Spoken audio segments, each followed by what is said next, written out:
السلام علیکم اسٹوڈنٹ. ہمارا جو آج کا ٹاپک کنٹینیو ہے وہ ہے ٹیکنیکس آف ڈاٹا کلیکشن، مطلب مواد جمع کرنے کے طریقے ہیں. اس کے بارے میں ہم پہلے سے اسٹارٹ کر چکے ہیں. اس کے دو میتھڈس ہیں، ایک پہلا انٹرویو لینا اور دوسرا مشاہدہ ہے. انٹرویو لینے کا جو پہلا طریقہ ہے یہ اس میں انٹرویو لینا ہے، اس کے بارے میں ہم اسٹارٹ کر چکے ہیں.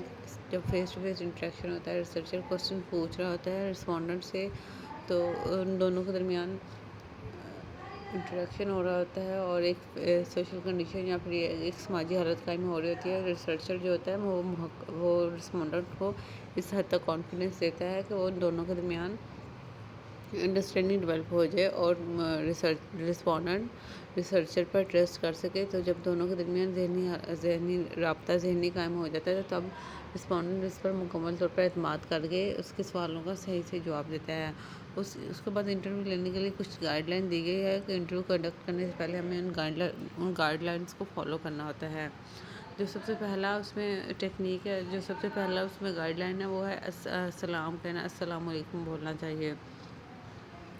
سیکنڈ ہے تعارف، مطلب انٹرویو لینے والا مختصر مگر جامع الفاظ میں اپنا تعارف کرواتا ہے، جو کہ اس کے انٹرویو شیڈول میں بھی چھپا ہوا ہوتا ہے. پھر ریسرچر یا پھر جو انٹرویو کنندہ ہوتا ہے اس کو انٹرویو سٹارٹ کرنے سے پہلے اپنا تعارف مختصر مگر مکمل الفاظ میں کروا دینا چاہیے. تحقیق کا مقصد ہے، اپنی تحقیق کا مقصد اس طرح واضح کرے کہ جو اس کی سمجھ میں آ جائے اور اسے اہم معلومات کا اندازہ ہو، تاکہ وہ اسے ضروری سمجھ کر توجہ دیں. محقق اپنی تحقیق کا مقصد بتا دے جو کہ رسپونڈنٹ کو بھی سمجھ آئے اور وہ اس تحقیق کو سمجھ کر اس کے سوالوں کا درست جواب دے.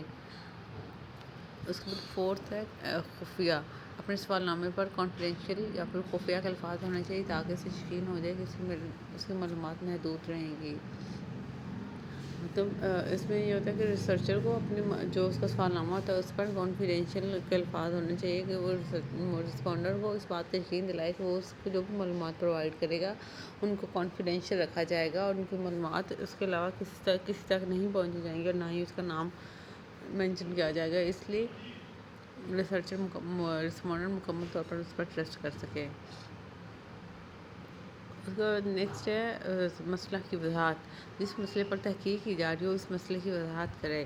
ریسرچر اس کو کھل کر بتائے کہ کیا مسئلہ ہے اور اس کی وضاحت کر دے تاکہ اس پر کھل کر بات کر سکے. نیکسٹ ہے سوالات کی ترتیب. انٹرویو میں اقدار سے تعلق رکھنے والے سوالات آخر میں پوچھے جاتے ہیں. مطلب ایسے سوال جس میں اقدارات کا تعلق ہو، معاشرتی اقدار کا تعلق ہو، ان سوالات کو اینڈ پہ پوچھنا چاہیے کیونکہ ہو سکتا ہے کہ رسپونڈنٹ اور ریسرچر کے اقدار میں تھوڑی سی کنٹراڈکشن ہو اور اس بات پہ آ کر اس چیز کا اثر ان کی تحقیق پر ہو یا ان کے باقی کے تحقیقی سوالوں پر ہو. اس لیے اقدار سے ریلیٹڈ سوالوں کو اینڈ پر پوچھنا چاہیے. اور ذاتی سوالات سے گریز کرنا چاہیے کہ ریسرچر کو ذاتی سوالات نہیں پوچھنے چاہیے. غیر ضروری باتوں سے گریز. انٹرویو سے ہٹ کر غیر ضروری باتوں میں وقت ضائع نہ کیا جائے، بس جو ریسرچ سے ریلیٹڈ سوال ہے صرف وہی پوچھے جائیں. اس کے بعد مختصر انٹرویو یا مختلف کی بجائے مختصر انٹرویو، یہاں پہ ورڈ کی غلطی ہے.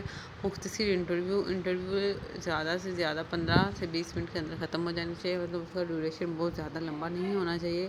15 سے 20 منٹ کے درمیان ختم کرنے کی کوشش کرنی چاہیے، کیونکہ اگر انٹرویو کی لینتھ زیادہ ہو جاتی ہے، ڈیوریشن زیادہ لمبا ہو جاتا ہے، تو انٹرویو دینے والا بھی اوائڈ کرنے لگ جاتا ہے، تھک جاتا ہے، اس لیے وہ سوالوں کو جواب دینے سے اوائڈ کرتا ہے.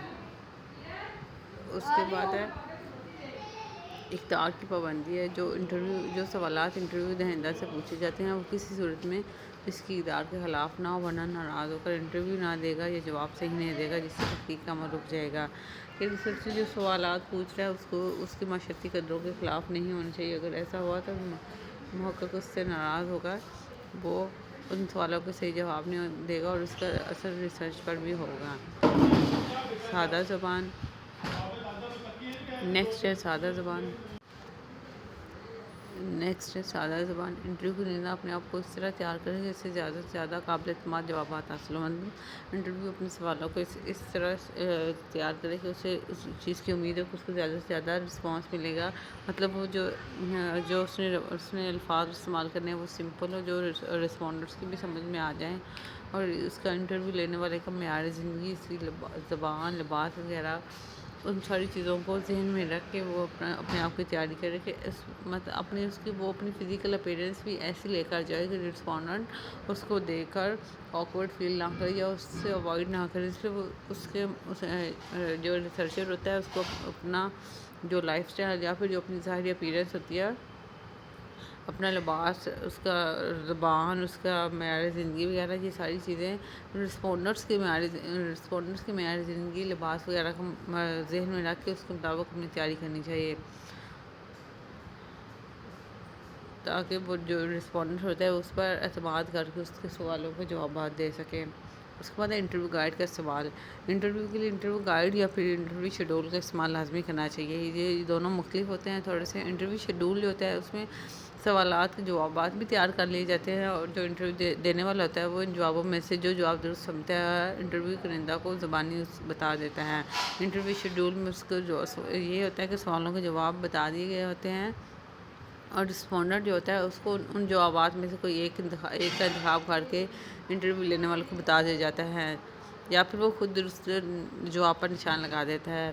لیکن جو انٹرویو گائیڈ ہوتا ہے اس میں سوالات ہوتے ہیں اور سوالوں کے ساتھ اشارے ہوتے ہیں، جس سے انٹرویو جو کرندہ ہوتا ہے وہ مدد لے کر معلومات حاصل کرتا ہے۔